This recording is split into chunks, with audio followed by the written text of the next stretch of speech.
few days ago, many Lagos residents were shocked when they discovered that fuel queues have returned to filling stations in the state.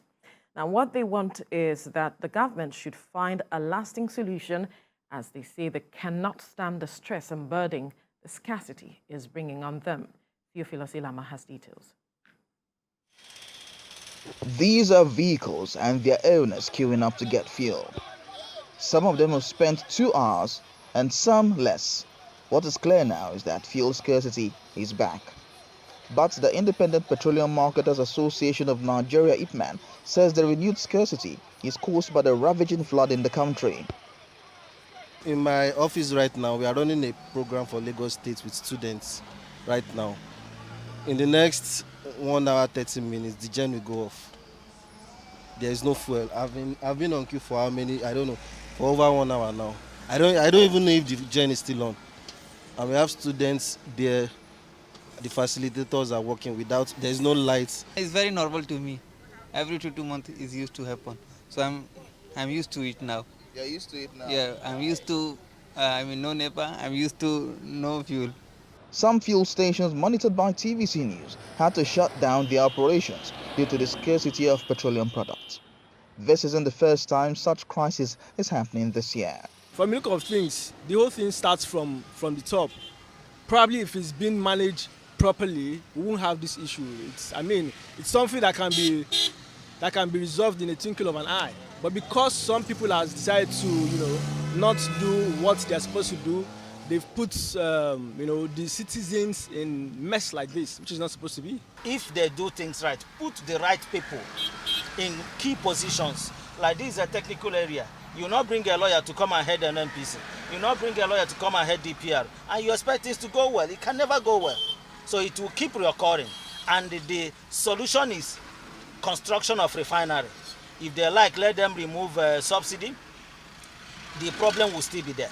But if our refinery will be functioning, we'll come out of this with ease. While the government says it is doing all it can to put a stop to this scarcity, Nigerians are calling on the government to ensure that refineries are in the right condition. Theophilus Ilama, TVC News, Lagos. Well, joining us in the studio is a policy analyst, Biodun Shoumi. Good morning. Thank you for joining us on TVC Breakfast. Can fuel scarcity be a thing of the past in Nigeria? Well, it was never a problem in terms of supplying fuel products to the filling stations. It came later. We used to have the 4 refineries functional in the country. But since when we started having problems with turnover maintenance or turnaround maintenance of these refineries, and we've not been able to do them efficiently, we found ourselves in a situation where we have to rely on importation of petroleum products. Now, one of the major problems which we have with importation of petroleum products is that it also depends on an exchange rate of naira to the dollar. For instance, the vessels charges are paid in dollars, even in Nigeria. So therefore, if the naira depreciates, we are bound to have a situation where the gap between the supply and the retailing rate, the supply price and the retailing rate, will widen. And this is exactly what is causing some of the problems we are seeing. The other part of the problem is the issue of the flood. We've had unusually high volume of water, in the country currently. It's not only affecting Lagos, it's affecting so many other parts of the country. Trailers carrying petroleum products have not been able to go through Lokoja. The water is just receding. So you are bound to have some shortages here and there. According to NNPC, what they're saying is that they have enough fuel in the depot. Whether that is true or not, no one knows. But what we know is that NNPC filling stations, are short of fuel. And therefore, there's a problem with the supply chain, whether NNPC is acknowledging that or not. And it has to do with we need to reorganize NNPC. And I know this government can no longer do that. They've gone as far as what they can do in terms of trying to commercialize the operation, reorganizing it in that form. But it needs a new bite, to ensure that we can get this problem fixed once and for all. There is speculation or maybe projection that when Dangote refinery comes on stream, we are likely going to have better results, than what we have currently. And I will still insist that it's not just about Dangote coming on stream, it's about the distribution chain within the country. We need to get that right. You can have fuel in the depot and yet not being able to get it to the petrol stations. And that takes a lot of work to find somebody who can fix the system and then make sure that fuel, can be retailed within the country, at the appropriate price. It's not about subsidy. If you remove subsidy and you still can't get supply to the filling stations, what is going on now would happen. There's fuel. The private depot are confirming that they have fuel, but they're taking advantage of the situation with the NNPC. So, and you can't blame them. That's what capitalism is all about. They're trying to maximize what they can make from that process now. It does not necessarily make them economic saboteur because they also have their own argument. We are paying for vessel charges in dollars and we are responding, to the exchange rate. And that is a major issue which we need to find the balance one way or the other. Yeah, so what is going on now is still baffling to a lot of people. Some people say some of it has to do with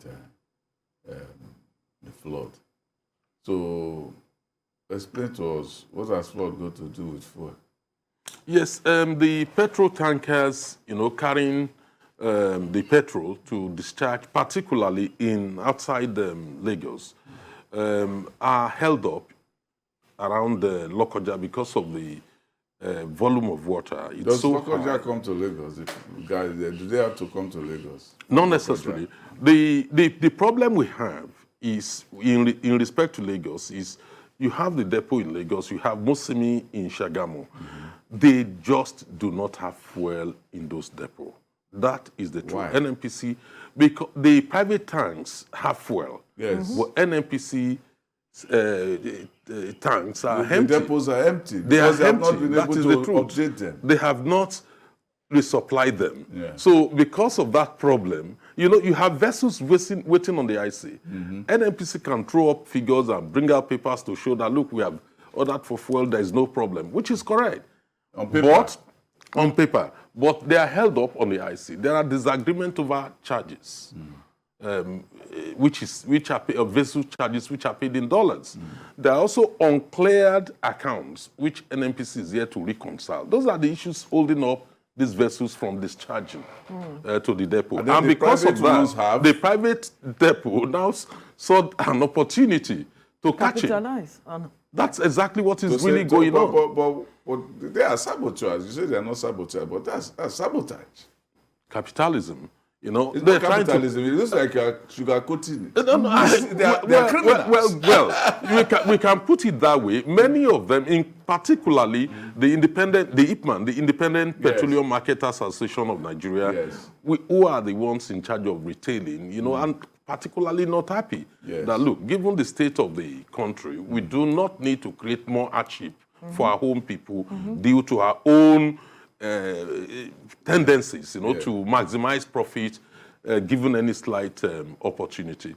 So that is the major problem. And those who own those private tank farms do not care. They don't care. They don't care about how much they're selling it. They have their own arguments. But whether there's a queue or there's no queue, they don't care about that. They try to sell. In fact, if they continue to increase the price, if NNPC fails to resolve its own supply chain problem, we are bound to have a situation where petrol will be sold at 200 naira per They have liter. already started selling it at 200. A colleague 200 of mine naira per told me liter. yesterday That's that what the she got at 200 and I had to buy at about 190 yesterday. And afterwards, we were asked to pay for the vehicle, coming into this filling station to buy fuel. I mean, they are just taking advantage of the whole thing. We can't really blame the government for this situation currently. Everybody wanted NNPC to be reformed. They've carried out some reform to try and make it, commercialize it. And we've seen some improvement for some time. But what is going on now is a combination of private tank owners taking advantage of the break-in supply. Was that not the case the last NNPC. time? Was it not the case the last time? They're saying that the economics does not add up. That we cannot sell, we cannot get it at get fuel at a certain price, and then supply at a certain price, and then it doesn't make any money. It doesn't make any money for us. So we are not in business, and we are here for business. We are not a charity organization. Absolutely. You know, what you see is that is the tank owners, private tank owners, who are making a killing. They import fuel. NNPC is the sole importer of fuel, but some of them are importing fuel on license from NNPC. Now, when they bring in the fuel in dollars, and when they need to sell, they sell in naira.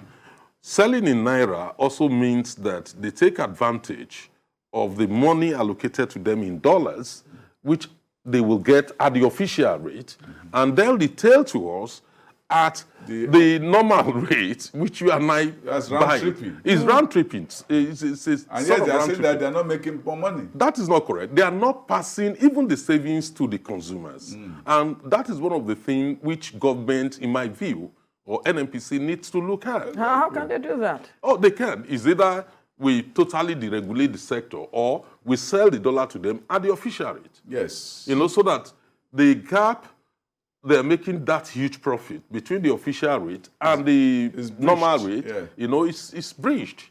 If you don't do that, they keep making a killing. So they're incentivized towards taking advantage of every single situation.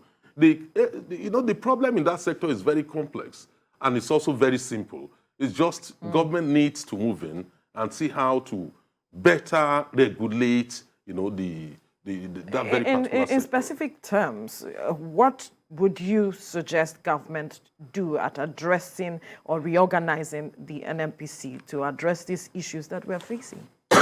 Honestly, I think it's too late now.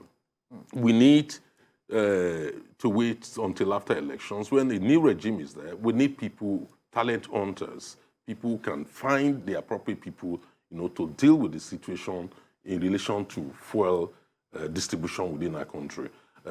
It's quite clear that Dangote is coming on stream, and that Dangote, you know, refining the products alone is not a problem. We have problem with distribution, and that has something to do with NNPC currently. So one can only hope that by the next, once we've elected the new leaders, we can now look at how to resolve some of these problems. I think it's a challenge for the new leadership. I don't think the Buhari's administration still has time to fix it, because new things are cropping up, which either were not there. You know, so all these issues have to be fixed. It looks like Dangote has a lot of problem coming on, because everybody says, "Oh, we're waiting for Dangote," as if it's the bread and it's the butter that we end up all our problems with breakfast. No, obviously. Look, even neighboring countries are waiting for Dangote refineries because it will be cheaper for them to import from Nigeria than to import from Netherlands or some other places. Now, in relation to Nigeria, that alone will not solve it. We still have to work out what to do with the refineries, whether we're going to have to privatize them, you know, so that we maximize the production of petroleum products within the country, and also able to generate foreign exchange, you know, for our home country. So that's a problem that needs to be resolved by the incoming government in Nigeria. I don't think the Buhari administration has enough time to embark on such major reform that may require legislation. Obviously, they do not have the time to address that, but they had always promised the turnaround maintenance and all of that. They talked about remodeling some refineries that would address this situation, but Nigerians waited and we didn't see that. But if we're talking about addressing this issue, would you say that the political will is not there? Because we have always made promises. Government, every successive government had made promises at addressing this matter, but we do not see anything being done. Again, another government is leaving without anything being done. Yeah, absolutely, but that is totally not the case. They've done some things in terms of commercialization of NNPC's operations. Yes, government This government did that, no doubt about that, to their credit. But that has not fully solved the problem within that sector. There are other issues which are cropping up, which needs to be dealt with. We need a government, a new government, that can identify the key people necessary, to reform the whole process. The issue is what we're talking about today now is no longer about subsidy. Like you said, some people are buying 190, 200 naira per liter. That's not the problem currently. The problem is the supply chain, the break in supply chain, and the distribution of these products to retail outlets in Lagos and in other parts of the country. People say that subsidy, probably one of the real problems of subsidy is not referring to us here in Nigeria, but we are subsidizing our neighbors. And that is where a lot of the money, nobody has really put it in percentage terms or in dollar or naira terms, but we are subsidizing fuel going to our neighbors a great deal. And that one of the problems with that sector is actually efficiency. Just making sure that we plug the loopholes. We don't get the fuel out of the country. We don't get them to steal our fuel. That if we have all the fuel here, it's better. But if we have a situation where we have fuel, we are subsidizing, let's say, a million tanks, and then maybe 500,000 tanks are in Nigeria, 500,000 tanks are away. If all the money we have spent to subsidize all of that, we could have saved them for our economy. So that's part of the problem. So we are actually subsidizing inefficiency. It's not only that. What you see is the dynamics is very, very interesting. When you look at what is going on, a lot of the fuel being smuggled out of the country are done on the sea, not on by road. Yes, some are done by road in the night. Yes. But what you notice is that they do not go far distances like many people suspected. No, they are not going to US. They are not going to the international sea. To be sold on the international spot market prices. They are going to neighboring countries. Why would you want to take fuel down to US or UK or somewhere else to sell when you can take it to Ghana? Ghana, for instance, has fully, no subsidy. They've fully deregulated their market in a way that petrol is more expensive in Ghana than any other parts of Africa. So therefore, it's a short distance. It suits those who are stealing fuel to get them to, take it to neighboring countries and get them discharged before, even to avoid detection, and then get them sold. Yes, that's a major case to ensure that if we are no longer subsidizing fuel, we will find ourselves in a situation where our products will no longer be attractive to those who are stealing it. Yes, it's a major argument. We need to come back to this issue of subsidy at a point in time, because already without subsidy, people are buying 190, 200. With subsidy, 190, 200 naira. If that is what it takes to remove it and we get the products in the country, so be it. It baffles me the way we define subsidies in this country. In my column, I talked about subsidy in the US, subsidy in agriculture, that farmers are paid not to farm. Yes. Because they feel that they have too much food in the market. Where our own subsidy is that we are subsidizing thieves and punishing the poor.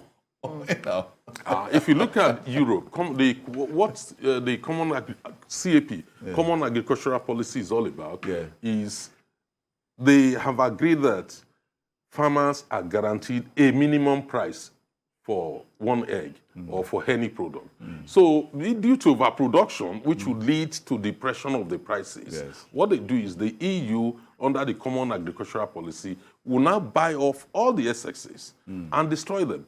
They don't even send them to developing countries. They now destroy them to take them out of the market in order to stabilize prices. That is what they're doing to keep their own economy running, to keep their farmers, happy. But here, we do not subsidize farming to the extent that our competitors or other global players are doing that, but rather we are subsidizing those who are actually seeking to destroy our economy, the major source of earning foreign currency. Those are the people who are benefiting currently, in this situation. For instance, in this crude oil theft, for instance, we lose $23 million every day. Every single day, yes. It is not done anyway. It's not acceptable. If you are to base it on a full capacity of 2.4 million barrels a day, it's more than that. We're basing that on the basis of the 1.8 million barrels a day. Yes. So it's a staggering sum of money which we are losing at a point in time when, all hands needs to be on deck. The whole world is facing a major, economic and with the steps the government is taking now, do you think we're on track with regards to addressing the matters of oil theft? We have seen some improvement in oil production in the country. Yes, it was so bad that at a point in time, it came down to about less than 1.2 million barrels a day. And we have an approved capacity, we have a capacity of 2.4 million. OPEC approved 1.8 million. Yes. That will be significant. We've seen some major changes in what the government has done currently, and that has led to an increase in but there's marginal increase. It's still marginal increase. It is marginal. We have not reached the full We are potential. not close yet. We are not. we are heading there. We are heading there. We are on the right But path. my own We have to problem wrap is up. my own problem is that nobody has been caught. We are People have heading been there. caught. They Where are are yet they? to be processed through the criminal justice system. Let us wait and see All right, what happens. we'll I wait don't know and see that what people happens. believe that it's a matter Because of being caught. accountability is key with It regards is. to this matter. Using It is. the expression "caught" gives the impression that they are missing. And the point is that they know them. Just identify them and arrest them. Then they need to be processed through the criminal justice system. Yeah, but That they has don't not name happened. them. Absolutely. They've not Let's named them. see how You are things pan correct. out. Let's see how things pan out in the coming days. But we must thank you, policy analyst Biodun Shomi, for your time on the program. My pleasure. All right. Thank you.